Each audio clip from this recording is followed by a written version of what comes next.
Hello everybody. I haven't been on YouTube for a while now.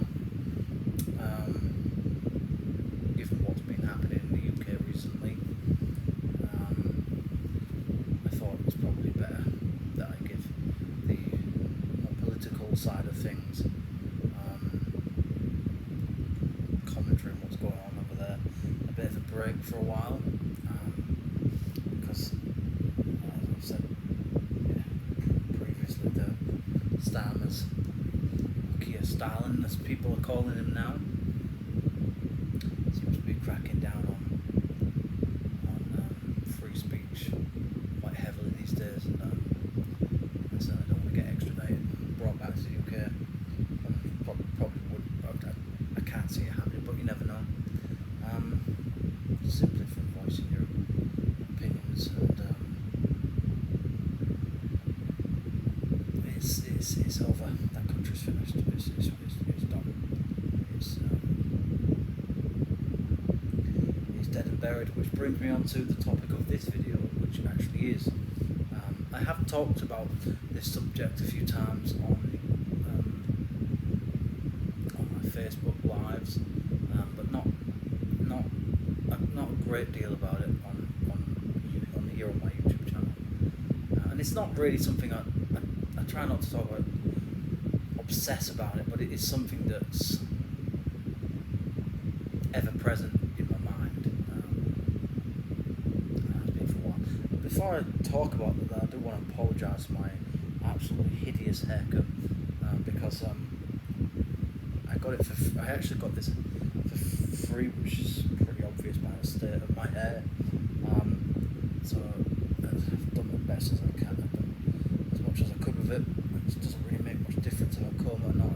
It's just, if you see me doing this with my hair, it's because I'm trying to make it look a bit more presentable, and it's not really helping. My head's a weird shape as well. So anyway, that's a whole other thing. But so yeah, the topic of today's video is going to be death and mortality. And actually, part of the reason, well, actually the main reason, I was going to do another video about this at some point anyway. But I guess what brought it forward is the fact that yesterday I went to a funeral.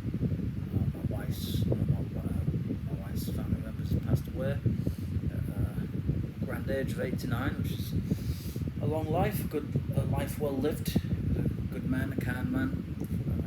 I didn't really know the man that well, but I did see him from time to time, and he always seemed to come across to me as very generous and kind, and just a warm individual, just a nice, pleasant man. And I wish I could have got to know him a bit better, but I saw him on and off, every few months or whatever over the last 7 years, and I guess people kind of do become a part of your family, kind of, and he didn't really know me, I didn't know him. I only really ever spoke to him a handful of times, really. So I didn't really see him that often. Maybe in a year I might have seen him maybe 3 or 4 times, if that. Not very often, but in any case, it was a sad day yesterday, even though, like I say, it wasn't direct family or anything. To me, it was family in a sense, because obviously he's connected to my wife, and he always seemed like he had time for me, and I respected that, and I think he kind of just accepted me as part of the family in a way. So it was a sad day yesterday, very sad, for a lot of reasons. Some of that because it kind of made me think about my own family and people that passed away, very close to me. And but anyway, that's a whole other thing. But yeah, so death is one of those things that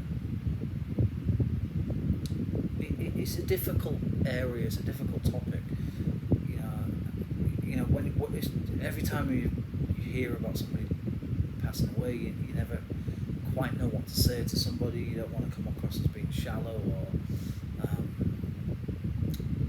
insensitive in any way, or because it's one of those moments in life where even if you don't necessarily like somebody or you don't have respect for someone, you can still show empathy and respect for this particular, for that situation. So it's always been a difficult thing, and it will continue to be until we find ways of preventing it. Whether that happens within the next century or two, I don't know, but I suspect at some point it will be. I suspect it's probably possible, but whether I don't think it's probably going to be a practical thing it's certainly not going to be available for everybody, I would imagine, until long into the future, if our species is even around still at that point. But anyway, death it's a complicated mixture of. It's a difficult thing to navigate, whether it's something that's like directly connected to you, or it's somebody else. You're kind of associated with it in a way. And actually, in some ways, it's more. It's difficult when it's somebody else's loved one, because you don't have the same, perhaps, probably for the most part, you don't have the same relationship as somebody else, whether it's your friend, your wife, whatever. But even sometimes in your own family, it depends what kind of relationship you had with that person, and how often you saw them, and I guess ultimately what kind of memories you have, you associate with what's connected with somebody. But it's one of those, funerals are. I was thinking about this yesterday. Really, one of the, I'd say, rare instances, I think, where people do put their differences aside and come together under a common cause, and that's to pay respects to somebody, regardless who might be there, or it's one of the rare times in life where people try to get, like you could say, weddings to some extent, but I don't think there's anything quite like funerals that really. I suppose in a way, the funeral, as much as it sounds weird to say this, and it does, I think in many respects funerals are one of those times where they show the best of people, really, in many ways, even though it's a sad,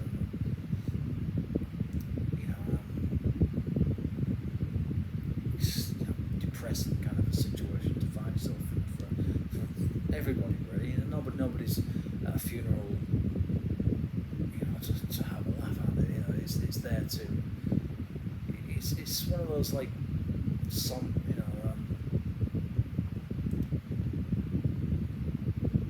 very very reserved situations where you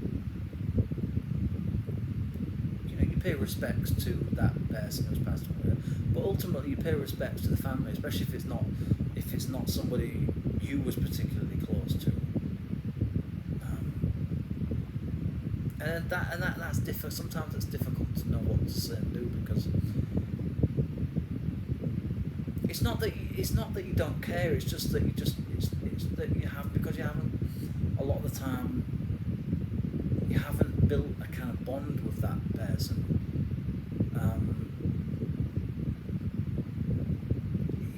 You don't.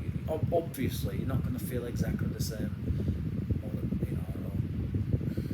similar to other people that were close to that person. But that doesn't mean it's not a sad occasion. That doesn't mean that you don't feel emotions and things, and you don't feel. It's like yesterday, I felt sad when I saw people there upset, because it's upsetting.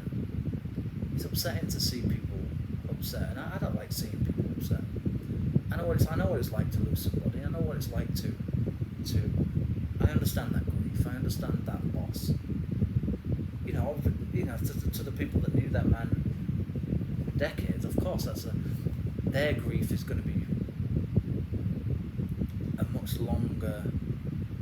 I wouldn't say it was a grief on my part, because I didn't know him that well. I didn't really know him for that long. So I'm not like trying to justify it, like I'm just saying that, trying to provide clarity on it, that you can just because you don't know somebody who didn't already know them that well doesn't mean that you're not sad and you don't care. Because I did, and I do care. I do care about my wife and how her family's dealing with this, and I know it's going to be hard for them. But on the flip side,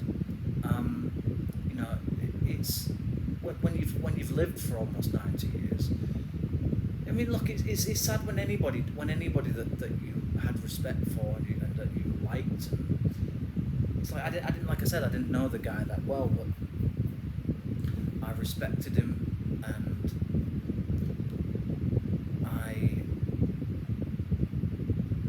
I think he felt. I think he kind of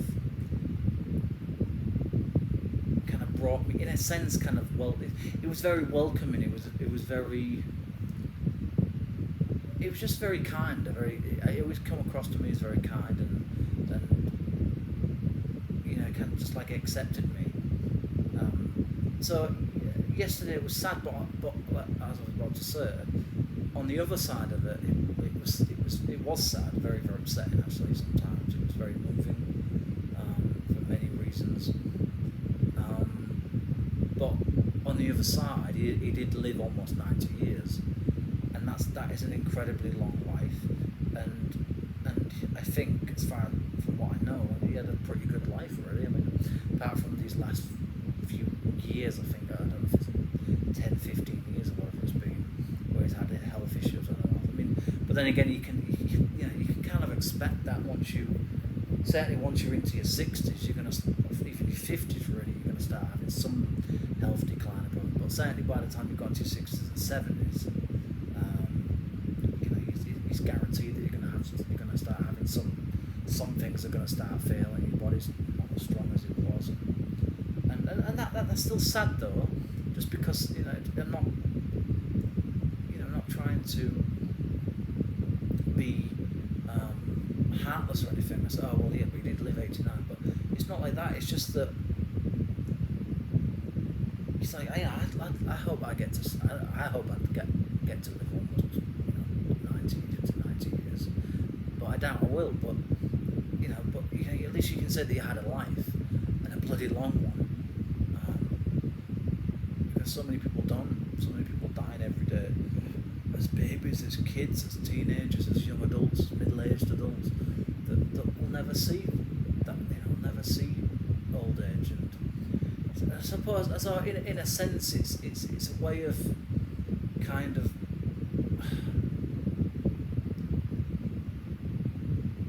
I never really like being emotional in front of people, because I always feel like it's showing, there's not weakness, but it sometimes it's one of those things where you don't want people to use it against you, or think to try and prey on your kind of like vulnerability or anything. So I try to not be overly emotional anymore in front of people if I can, because I just lament mistakes, and I prefer to. I don't know. It's like if the emotions come, then they come. Sometimes you don't always know when you're going to be moved by something, or something's going to touch you in a certain way for whatever reason. Smell, certain sounds, a song, or just a certain memory pops up in your head for whatever reason, whatever it is. So you can't always control everything. It's like yesterday. It was. I didn't cry at any point, but it was very moving. That's the best way I can put it. It was sad and moving at this. It was I think more moving. It was sad in a sense, but that he'd lived such a long life, and it was just kind of like just all over with so quickly. And I'm a bit of a person that kind of dwells on sort of the existential kind of like aspects of life at times, and I think funerals are not one of those times where you kind of see both, the positive aspects of having a life well lived and a long life, good health for the most of it. But on the other end, it's sad because it's come to an end, and for my wife and their family, they now have to go on with their lives, and they have to come to terms with that grief and go through that grief. And I think ultimately, I think grief does change you. I think it does.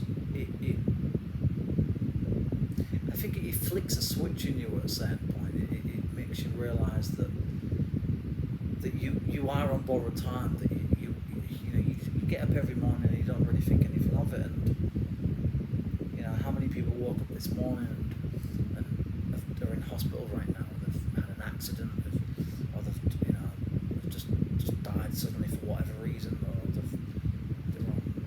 they're in the last stages of terminal illness or whatever it might be, or their bodies are giving up because they've reached old age, and they just don't have the will to carry on anymore. They've kind of given up. And how many people have committed suicide today, and how many people have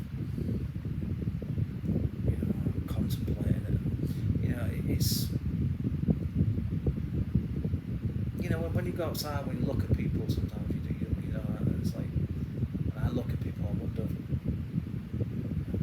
what's going on in their life, like what's behind the smiles, what's behind the sad, because I think ultimately a lot of what you see in public is not, people hide things, and people hide things quite well. Not everybody, some people like to share everything. Like me sometimes, on certain things, I don't share everything. I don't think that would be right.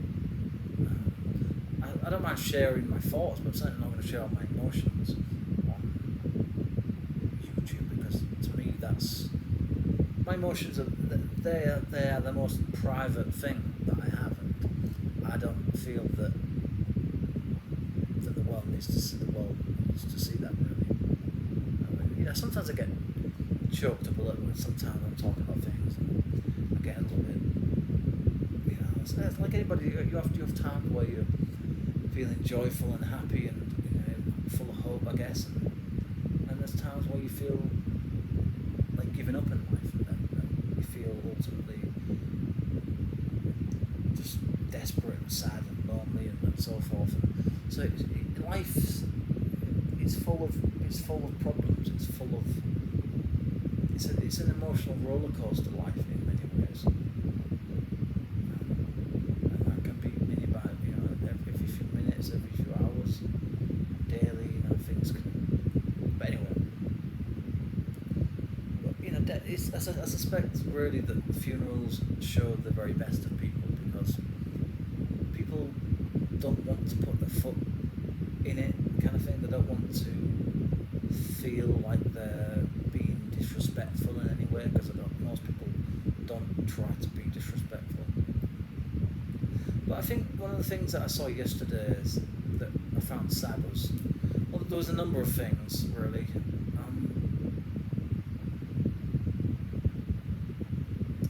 The fact that look, I've seen dead bodies before, so it's not like I saw my grandmother's grandmother when she was lying in, what do you call it, kind of like lying in wait kind of thing, where you could go and see her. And so that was a long time ago now, but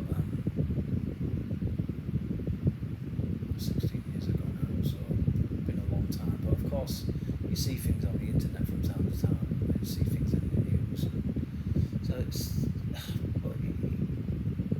I don't know, it's weird, because it's like when it's somebody old, it's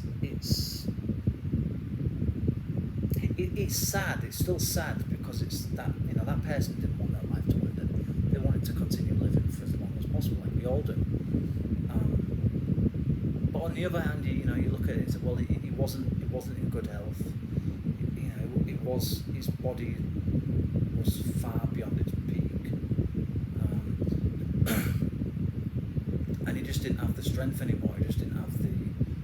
I think he was just kind of ready to let go and to give his life up, kind of thing. Because I think he'd been suffering a long time anyway. And, you don't know what's going on in people's heads and how people feel and what people are thinking about, especially when you get into old age, where let's just be honest about it. Your best years are behind you, really. How much longer can you expect to go on past, say, 85, let's say? Okay, yeah, some people make it to 99 or 100 or over 100, but I guess if you've got some kind of quality of life and you've got a purpose and a reason to get up and to keep giving yourself things to do, then that's great. But I think once you get to a point where your life no longer have any sense of independence or freedom or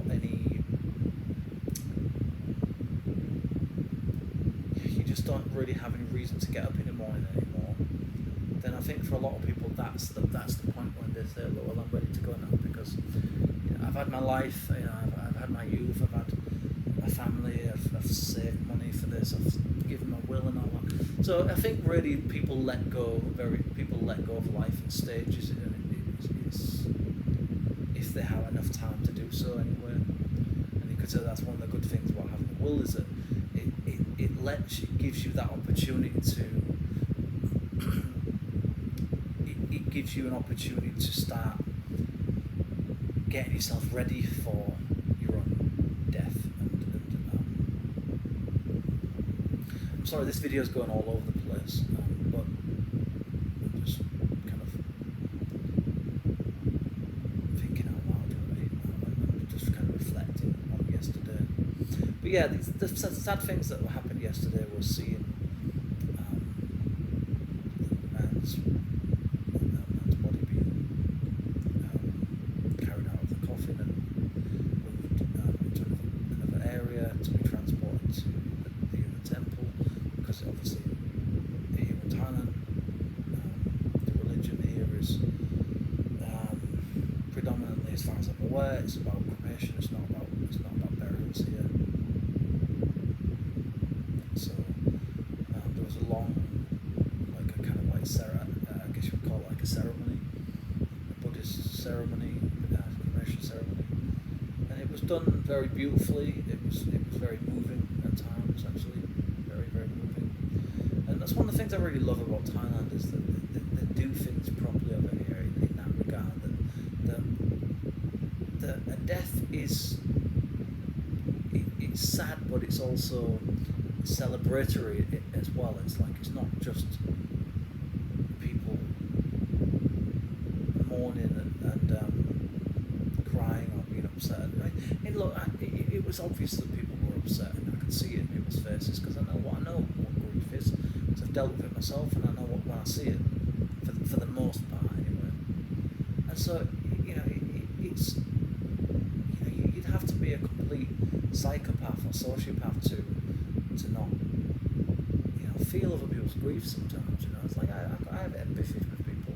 I see, I know what it's like. I know that pain, that rawness, that longing for something, that sense of utter desperation and loss. And it's crushing. It's soul crushing. It's soul crushing to lose somebody.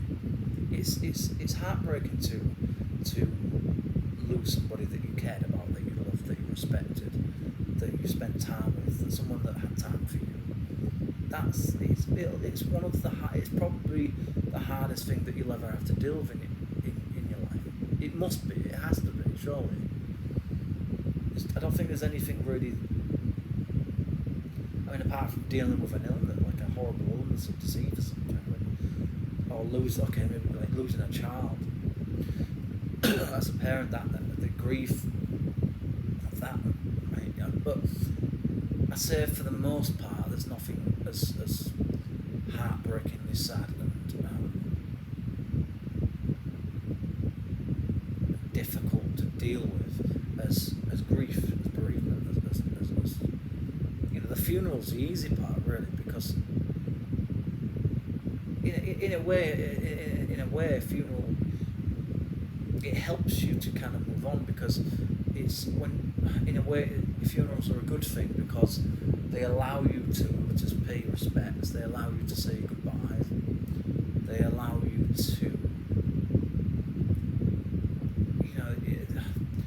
it gives you that time to come to terms with it more.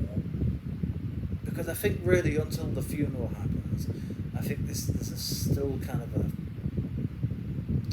a sense of disbelief, and it's only really, I think, when you at the funeral and you see the coffin and you attend a burial, cremation service, whatever it is, that it suddenly becomes it's a concrete, it's a real thing. You can see it. And I think that is an important thing for humans to, in a way, kind of compartmentalise something. Because once you've, I think funerals are a massively important thing and underappreciated thing. And the amount of work that goes into funeral services, and whether it's going through a church or a temple or whatever. The people behind the scenes who have to deal with these things, and all of the staff that have to deal with death on a daily basis. And the thing is, it's easy to get very. It's so difficult to talk about without coming across as being kind of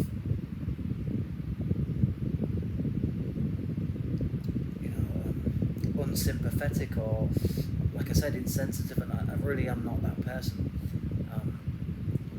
But I think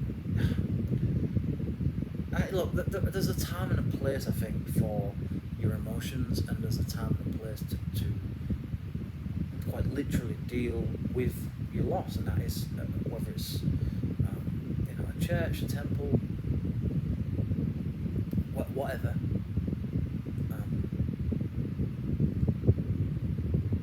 And I think that's important because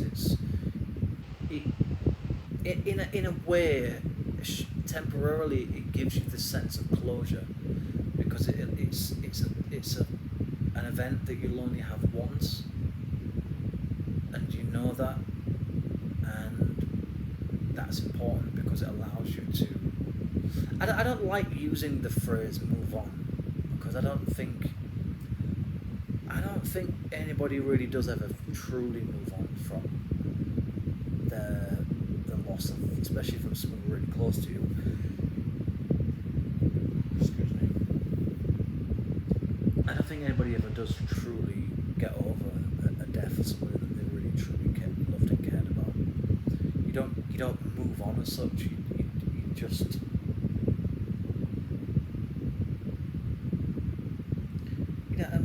And grief isn't. It's not this. I think people have this view of grief that it's bang and all the emotions are there and that's it kind of thing, or you have grief forever kind of. It's not. It's a difficult thing, and I think it depends on the person, because it depends on your personality and how. Some people are more emotional than others. Some people are more sensitive than others, and I think for me, I've just always found grief to be very, very difficult, very, very. And I think really, ultimately, I express my emotions when I listen to music more than anything else. I think that's how I found my medium of expressing myself, through listening to music. And it was I don't think I ever really truly realised that until recently. That music is for me, it's a way of you know, it's every day in the hospitals and mortuaries and temples and churches. You know, people in those relevant positions dealing with other people's loved ones. It's not, you know, it's not just you. It's, and I think that's important to remember. That is, when you are going through grief, it's like, yes, all of those emotions are important and are needed, and you must go through them, because at some point you have to be able to live your life. And I think that, but that doesn't mean that you don't grieve anymore. That doesn't mean that you have forgotten them or you've moved on, as it were. It's just that you have to reach a stage in your life where you have to say, I have to manage this now. I have to be able to manage, because the grief will come, whether it's 10 years, 20 years, 30 years down the line.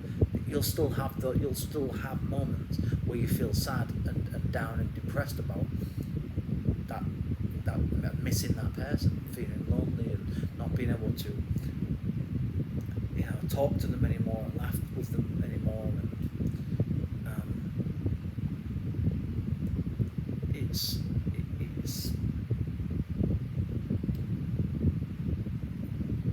you know, the stages of grief are very real,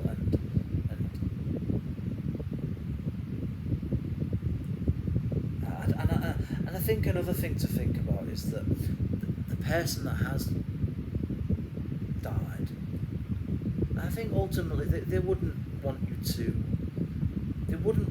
be sad for the rest of your life, kind of things. Like, yes, they would expect you to grieve for them from time to time. But you certainly to remember them, if nothing else. You know, that's the greatest thing you can do for someone is to keep their memory alive, because they can't do it for themselves anymore. So it's up to the remaining family members to keep that person's. I don't like the word spirit, but I suppose in a way you could say kind of like that, like someone's spirit alive in a sense. Because when you tell your memories and stories to people, you know, you're revealing something about that person, and everybody is unique in a way. Everyone does have certain nuances and things that are slightly different to other people.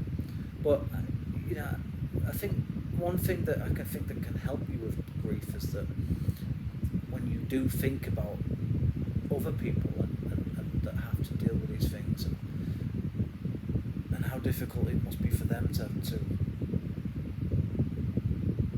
you know, the unsung heroes of the people that deal with death on a day-to-day basis, the funeral directors, the mortuaries, you know, the pallbearers,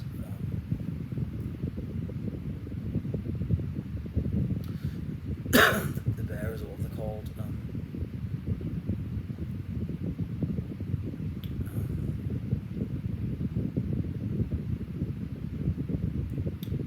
you know, the people that carry the coffins, the people that are responsible for you know, the cremation side, if someone's getting cremated. You know, that can't be an easy thing to do. That can't be an easy job to do for somebody. But somebody has to do it.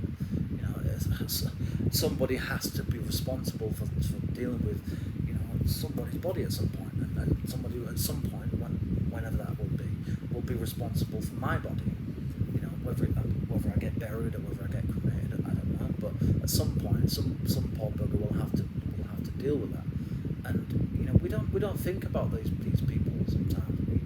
They're overlooked, but these people are so important. These people, they don't get enough credit, and you know, you don't know how death affects them. You know, you don't know how difficult their jobs are. And, you know, imagine being a nurse, a doctor, and having to deal with death every day. I mean, that must do something to your mental health at some point.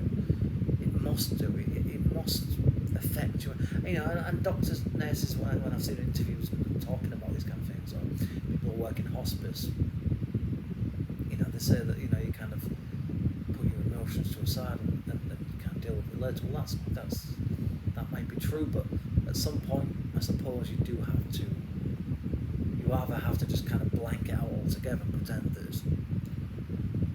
I don't know, but I'd imagine at some point it must affect people. It must be difficult for those who work in a mortuary. You know, I don't know how you could do that, John. I would find that extremely difficult.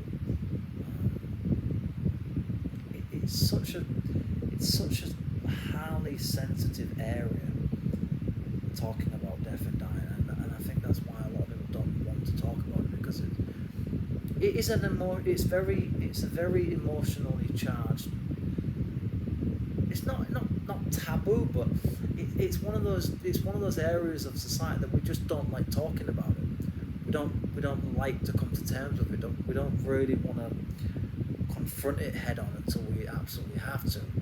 And I think that's why I think for a lot of people, death is when people are faced with their own demise, especially in terms of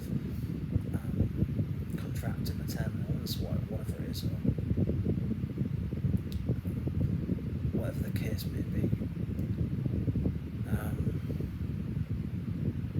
We don't know how to deal with it. We don't know how to talk about it. We don't know what to say. We don't know how we're supposed to feel around death, and I really think there should be a lot more done to help people to really get it out and to talk about it before your own time's up. Because every day that you wake up is another day that you can cross off your life. Yes, it's another day that you've got to live, and that's great. But it is also another day that's gone. That's you're not going to get back, and it's gone forever. And that's a very sobering thing to think about, because you know that, like right now I'm 34 years old. Am I going to get to see 70, 80? When you attend a funeral,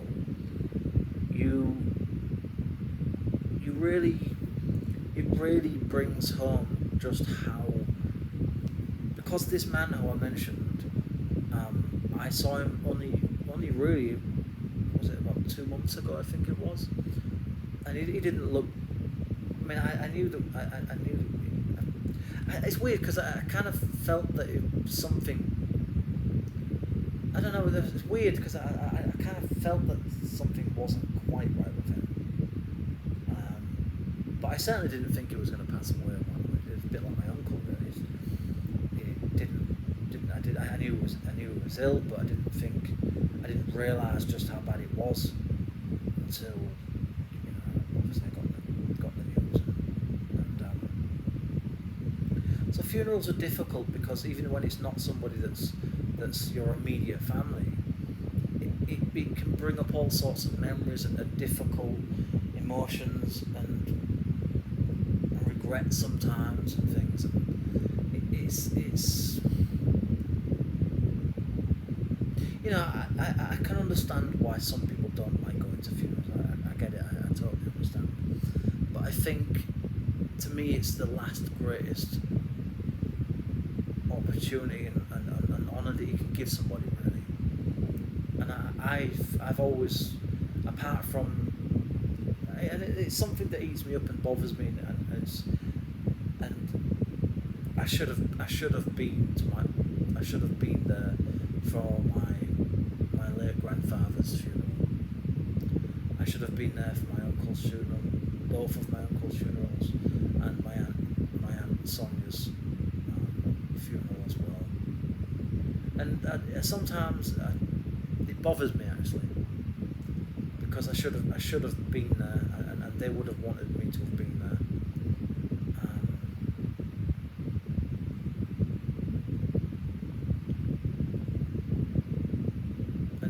And ultimately, it was my own fault for not being there, and to some extent, my own kind of. It was ultimately a financial decision. For my uncle to pass away, I actually did book a flight to go home. This is not what this video is about, but I just didn't have. I've gotten myself into a very bad financial situation these past few years, and I haven't done enough to deal with it, and it's my own fault ultimately that I didn't get to go and see my uncle, and that is a regret, and it is a regret that I'll have to live with for the rest of my life, really, because I love my uncle. I loved him very much, and I was quite close to him, and it's regretful that I didn't get to go. I could have done, but I didn't, because I just wouldn't have had enough money to support myself if I'd gone back to England, because it's not just the flight, which was expensive in and of itself. It was the fact that I'd have to have somewhere to stay, and then I had to have money to support myself while I was there, and I'd only be there for a few days. And I think ultimately I did what I could when I was there in England last time. I spent time with my uncle, and I spoke to my uncle not long before he died. I think only a few days before he passed away. But I should have called him again when he was in the hospice, and that's something again it pains me to talk about it, because it's very sad, and I don't really like talking about it. I don't really like thinking about it, because it's upsetting. And my granddad's funeral, I should have been there for that as well. I'd just come back from China. I was absolutely broke financially at that point. So it was a mixture of nobody knows nobody knows exactly when someone's going to die, and when my granddad passed away, I didn't have enough. It's my own fault ultimately. At the end of the day, it's my own fault that I got myself into a mess financially. But I suppose you could say at the end of the day, it's like, well, if why bother going to a funeral if you didn't even bother going to see him that much to begin with? It's like yesterday. What I mean by that is I did see my granddad not long before I passed away. So I think it was early 2015 or late 2014 or early. I think it might be in early 2015, and he passed away in 2016. So I didn't see him not long before he passed away, and it was in a bad place. It was really, really skinny, and I think ultimately it was really, really angry with me, because he hadn't seen me in a long time, and I think ultimately I just kept putting it off and for years, and I just didn't think that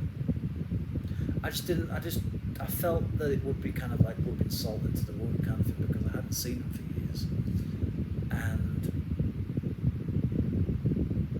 I just didn't know what to do. I didn't know whether it was the right thing or not to, and it might sound ridiculous to say that,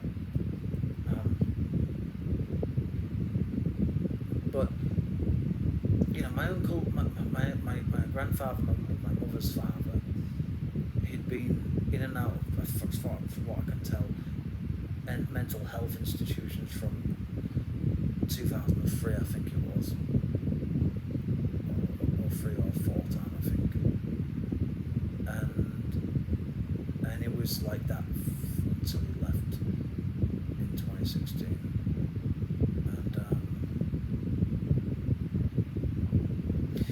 and sometimes I feel guilty for not crying and not feeling as much grief as I think I should have for my grandfather and grandmother. And I do have periods where I certainly think about them and feel things, but sometimes I just feel like I didn't properly grieve for them for whatever reason. I don't know if it's because I was in different stages of my life, or just the reality of it still hasn't sunk in after all these years, or it's just, I don't know, sometimes I just feel like I'm a horrible person or something. I'm not, but it's just that, I don't know, it's just like something, it's weird, because I get grief in like times where I didn't quite expect it to happen, or certain musical sort of set me off in a way, or I feel sort of sad and things, sad about things. But I don't think I ever completely, ever really truly grieved for my grandmother or grandfather or anybody really. process grief. I don't think I know how to deal with it. I don't think I know how to or want to deal with it. I think I've just kind of like, of course it was upsetting my grandmother died. It was upsetting my grandfather passed away. It was upsetting when I learned about Aunt Sonia's passing and my Uncle Charlie, recently my Uncle Charlie and my Uncle Stephen's passing, and Philip Cookson's an old friend of mine. But again, I don't think I ever truly. I guess I just didn't want to deal with it. I think I just didn't want to. I just wanted to.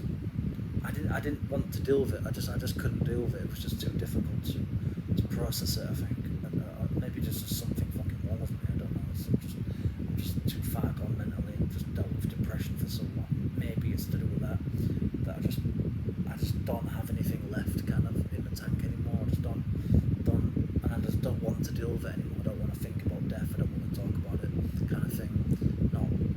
I don't really like talking about it now on this video because it just raises a lot more questions, and I feel bad. I feel guilty sometimes, and I feel that I didn't do enough. I didn't say enough to people. I didn't try enough. And these are things. These are my regrets. These are things that I have to deal with. This is the cross that I have to bear. This is my burden. This is what it's like to be me. I've made mistakes. I didn't do enough, I think, and I should have done. Now upon reflection.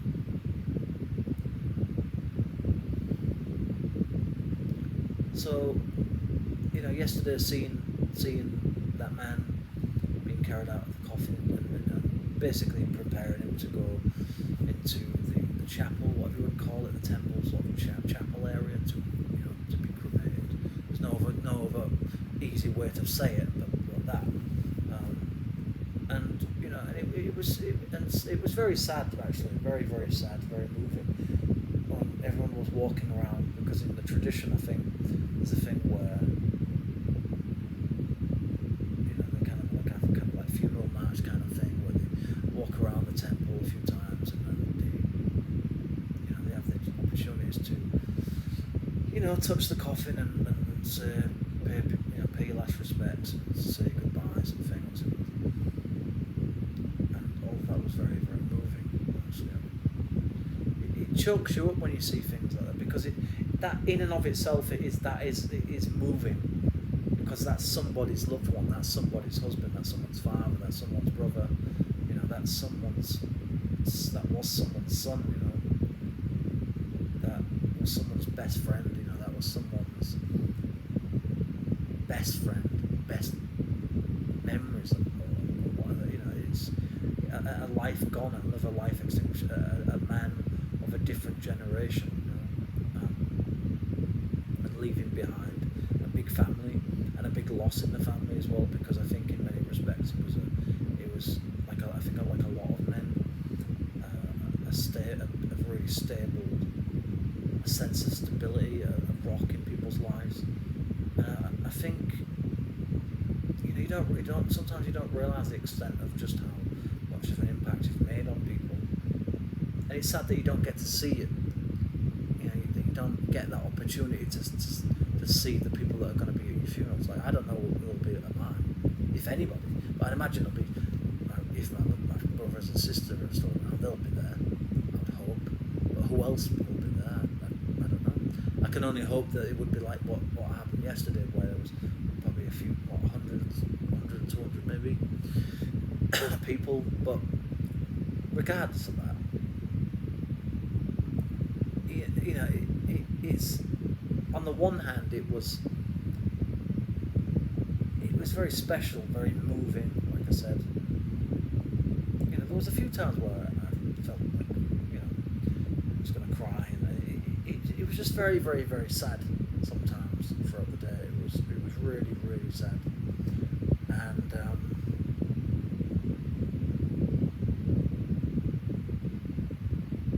because it's not just a funeral, it's the emotions that surround, it's the thoughts that you have, it's seeing the people there that I've known for not far off 10 years, and seen them in grief. I've never seen that before, and it's you don't know what to do. You don't know what to. What do you say to people? What do you say? I mean, it's like,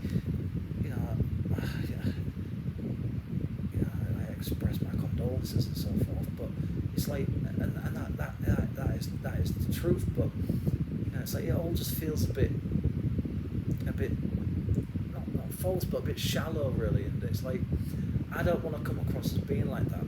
So I just felt that the best thing I could do was to be quiet for the most part,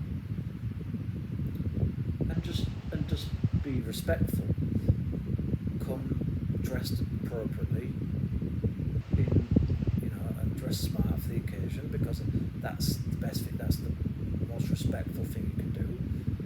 I'm not saying what I wasn't gonna talk, because it's not my direct family, so I wouldn't have been invited to talk anyway.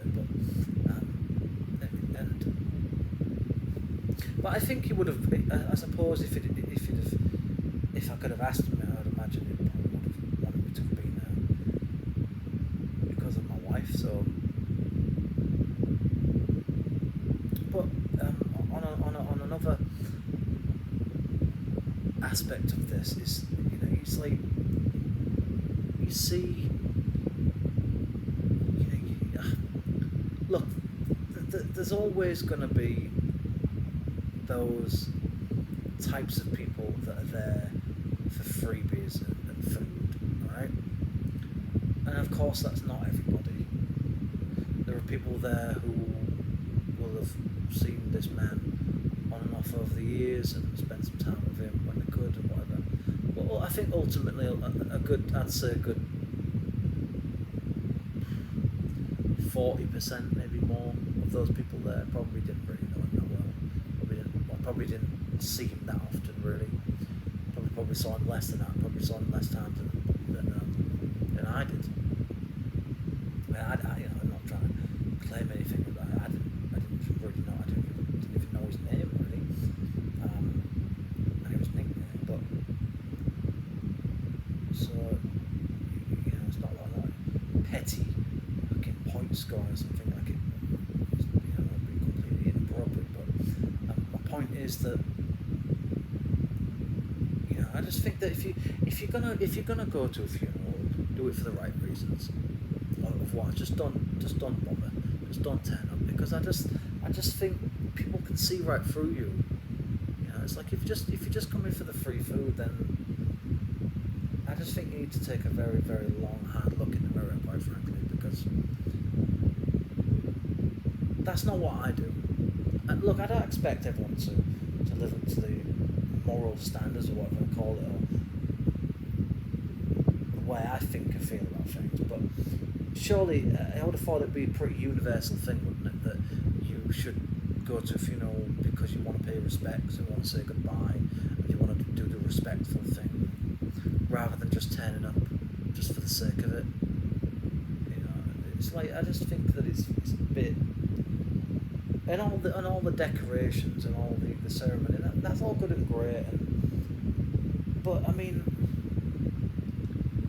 if you can't be bothered to, and I think maybe to some extent, partly that's why I kind of if I'd have been in England when my grandfather died and the other people I've mentioned died, apart from one of them, whose funeral I did go to.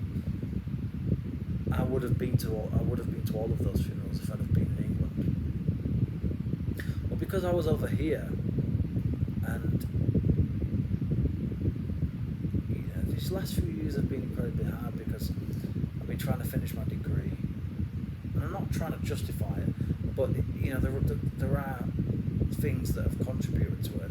I've only been working part-time, and it's my own fault. I haven't been saving money, spending money I haven't really got, to be quite honest.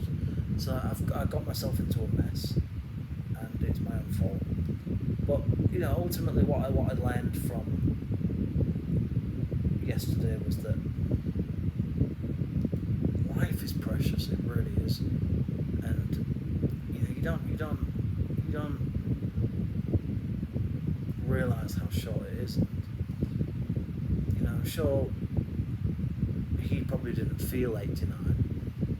He didn't really look it, actually. He looked like an old man, but I don't think he looked 89, really. And he probably didn't think he was going to pass away. If he was still, he probably would have, if he could have spoken about it somehow, he probably wouldn't have thought that he would have passed away when he did. So,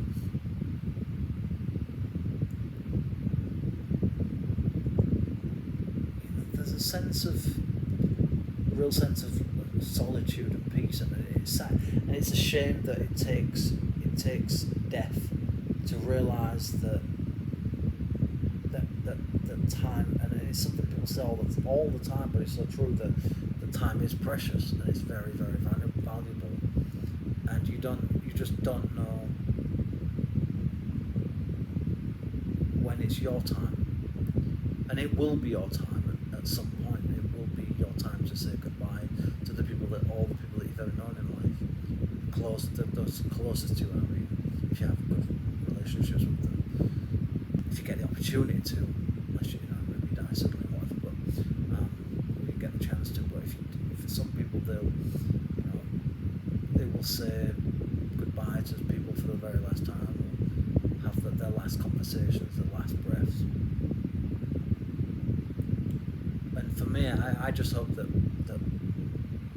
when that does happen to me, that I hope that it's in my old age, if I get to reach that point, and I hope that I'm in my own bed, and I hope I die peacefully in my sleep, if possible. But if not, I hope I get to spend some time with my family, with all that's left at that point, and I get to make my peace with people, because ultimately I think for me that is important. I don't want people to feel bad or anything, like after I'm gone, or I don't want to have any loose ends of people or any kind of hostility towards anybody. I really don't, but I don't. It's not fair on people who then have to go, and especially family who have to live on and deal with those kind of difficult things. So for me, I would prefer to die in my own bed, or at least die on my own terms to some extent. Just, as much as I could control. But if not, I hope that I do die quickly, and like obviously like most people, as pain-free as possible.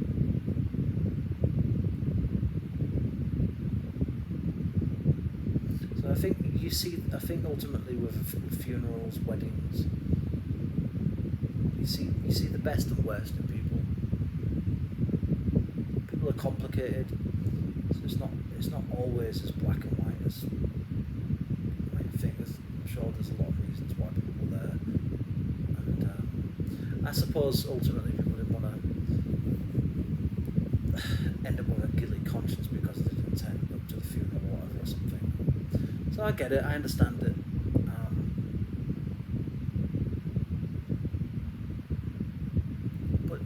But life isn't fair, and at some point you will be another victim of the limitations of being a human, essentially. I don't know what's going to happen tomorrow. I don't know the place, the time, how my life will come to an end. But the more funerals that you go to, the more real it gets. The more you realise that will be you one day, like that really genuinely will be you at some point. And I think that's why you've got to live your life as best as you can, and make peace with yourself and others as much as you possibly can, and try to be a decent person. Try to be as best a person as you can.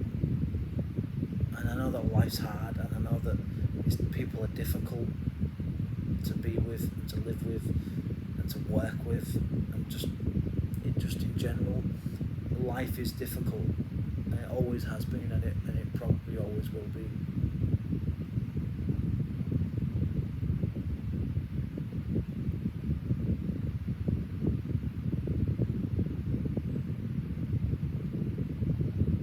I'm sure there's a lot more I could have said about this, but we're already at 1 hour now, and I didn't intend for this video to go on for this long.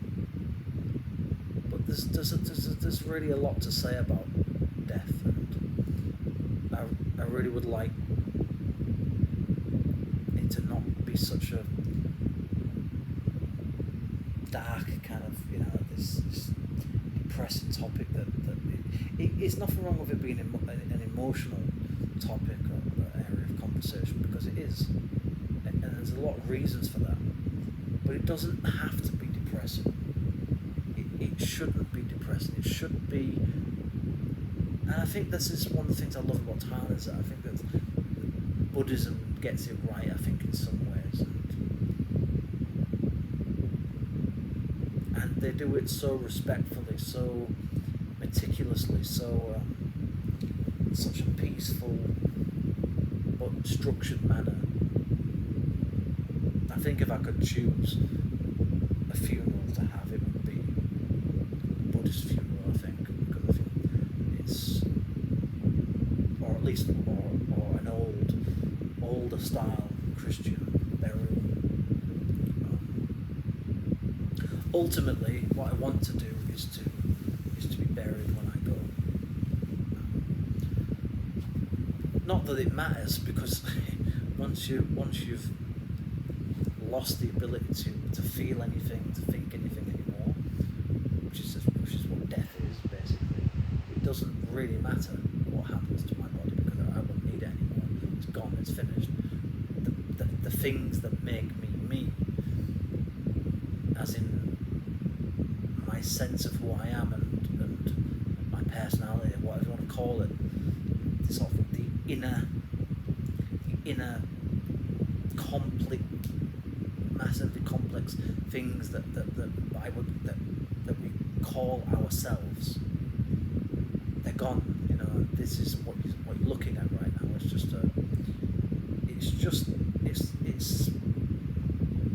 It doesn't matter. Yes, it matters when everything else inside is working, but once that's not, it's like it's nothing really. It's just like packaging, I guess you could call it. It's just a shell, isn't it? It's just that's it. It's the thing that mattered really. The thing that makes you unique is gone. And so to me, of course I would prefer to be buried, but it doesn't really matter. Yeah, but I think I just don't like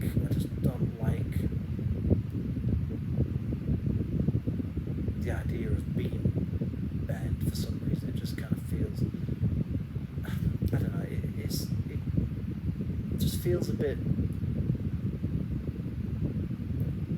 disrespectful in a way. It's like, like my wife showed me a picture of this man who had been cremated yesterday afternoon, of what's left after the cremation, and to me it's like, in a way it's like I'm in a sense kind of honoured, because you wouldn't show that kind of thing to most people, obviously, but on the other end it's like a little bit, it feels a bit weird and awkward and a little bit almost insensitive almost, and sometimes yesterday that's how I kind of felt. Sometimes it felt a little bit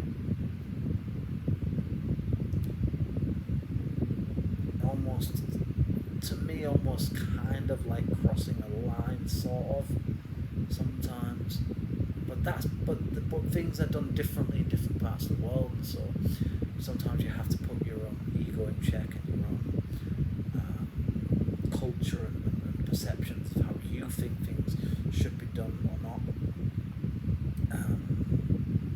to a side, because you are in a different culture and a different country, and things are done differently. So things like that are difficult. They're difficult to you just don't know what to say.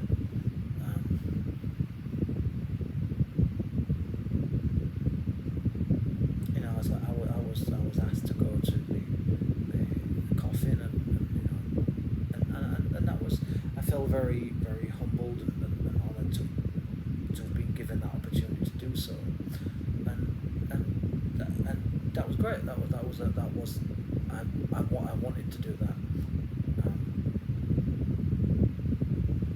because to me it's all about, it's partly tradition, but it's partly, I think ultimately deep down I feel that I do what I feel is, I try to do what I feel is the morally, or it's difficult to explain it. I guess what I feel deep inside of me, what I feel is the right thing to do in those kind of situations, because sometimes you might not always agree, but you have to respect that this is somebody else's loved one. This is a different culture, and it's a different religion to the one that you're used to things being done when it comes to funerals. So you have to be very careful. But anyway, that I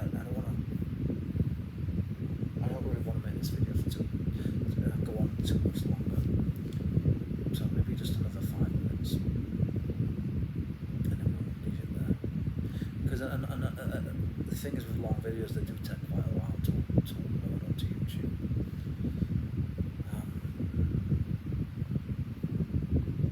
So I think in the end, I'm not scared to die, because dying is just a natural part of the cycle of being a human being. So there's nothing to be scared about in terms of actually being dead, because there's nothing, you can't feel any sense of fear or anything as far as I know, unless there's something that happens after the physical body dies, that somehow something continues, but I doubt it. To the best of my knowledge, anyway, I don't think there was anything. But maybe it's better to kind of play it safe and be agnostic and just say, well, we don't know exactly. We don't know 100% what happens. We certainly know what happens physically, but no one can say with absolute certainty if there's anything that continues along. So I don't think it's likely. If you conform to scientific principles and so forth, it would say that but I suppose if you're looking at it from kind of a metaphysical or philosophical, religious, spiritual kind of an angle, I don't know. I really don't know. But for me, I'm not scared to die, because as far as I know, death is what it says on the tin, that nothing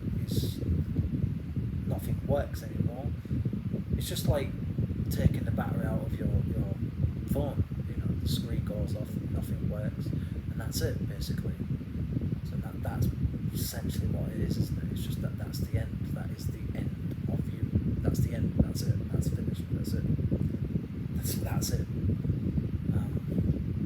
So there's nothing to be worried about. But reaching that point is a whole different thing. How do you actually die? What happens to you during that process? Unless you die in a split-second accident or something where you have absolutely no idea about anything, just died like that. in terms of getting old or dying of a serious illness, excuse me, a disease, virus, whatever, that worries me, that concerns me, because I don't want to lose my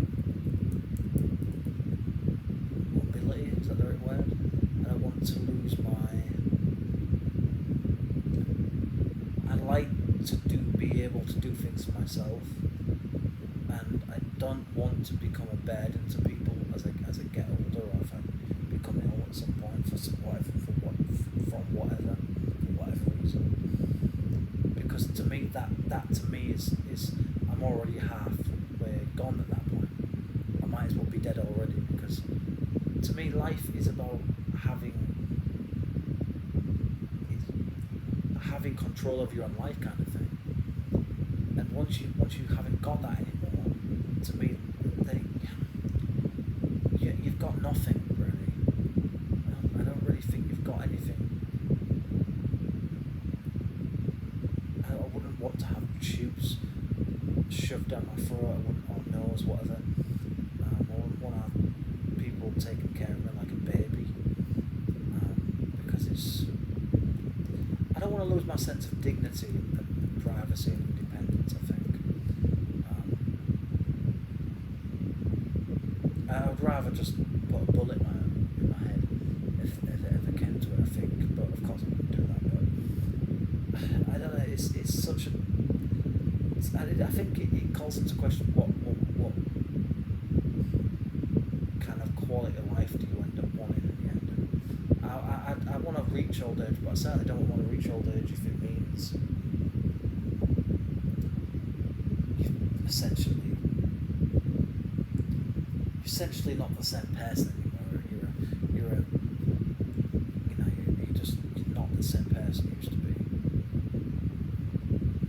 But if I had some kind of quality of life, even if I was ill or I got old, I think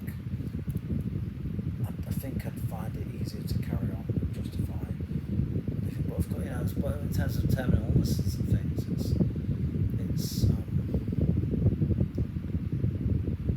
unless medicine can save you, it's a done deal, and you are then confident. And I think that for me, that's like my worst fear, is being told that I've got a terminal illness, an incurable illness that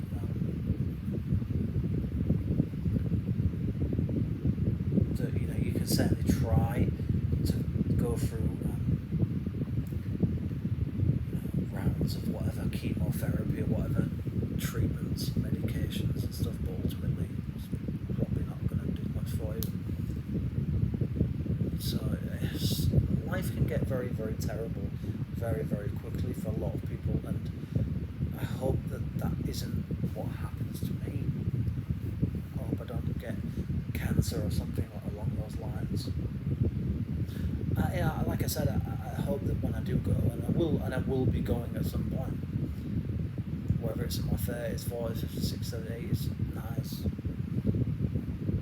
I hope that it's swift, and I hope that at that point I've come to terms with everything and made peace of my inner demons and those of old friends and lovers and things like that, and family members who are still alive, and the world, and I can let go peacefully, because I think that's I suppose another fear is having to face your own mortality head on, but still wanting to live, still wanting to, the sense of unfinished business kind of thing, or having regrets. And I think that I can't think of much worse than that, of knowing that you're going to die soon and not being able to do anything about it. And on top of all the grief and everything that I'm sure that comes with that, because it must be incredibly sad to know that you're going to die, and especially when you're young, or well before your time anyway, and eating yourself with regrets and kind of fighting, trying trying to fight your way out of it, kind of, if you know it's impossible. But whatever the case, I certainly don't want to die in a horrific situation like fire or drowning or being burned alive, boiled, in hot water or something, or whatever the most horrific, getting bit by a snake or a poisonous snake or spider or whatever. I certainly don't want to go out like that. I just want to live as long as possible, like most people. I want to make the best of my life as much as I possibly can while I'm here, and I think that's all I can really say, really. Death affects us all in one way or another, whether it directly or indirectly. But at some point you will be face to face with somebody that you deeply care about and love, and their demise at some point. Probably first of all be your parent, or your grandparents, and it'll be your uncles or aunties, and it'll be your parents. Then you might lose a sibling, and a few friends over the years or whatever before it's your own time's up. So I think, but ultimately it's okay to die. It's okay to let go of this world when it's no longer, when it's not right for you anymore, when it's not bringing you any sense of joy, or when it's a prolonged suffering where there's no relief from it, kind of thing. And we all go through difficulties and sorrow and periods of depression and difficulties in life. We all have issues, whether it's daily or weekly, monthly, whatever, bad years, tough years. We have things happen to us that we didn't expect, or canned news come, we just didn't want to deal with it. But that's a part of life. But and in terms of just like prolonged pain, suffering, misery, I think at that point you have a right, in my opinion, to end your life if you feel that your life is no longer going to bring you any sense of happiness, and it's no longer, you just feel that life is more of a burden than it is a blessing, kind of thing. But what I would say is, always live out your life as best and as long as you possibly can, because you, as far as I know, you only get one chance to do it, and that's it. And that's all I can say about it. And you see things all around you dying all the time. Plants dying, trees, branches falling off. Dead birds, dead insects. And so death it's nothing to. We shouldn't run away from. We should confront it and face it and be honest with ourselves, and not live in denial, and we mustn't keep pushing it away. At some point we have to get real, and with ourselves and with our families especially. Tell them that you love them. Tell them that your friends that you're thinking about, that you care about them while you can, because at some point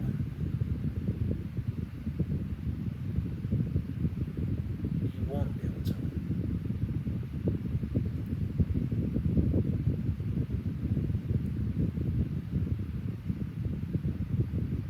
Be real with people, be honest with people, let your feelings and thoughts be known.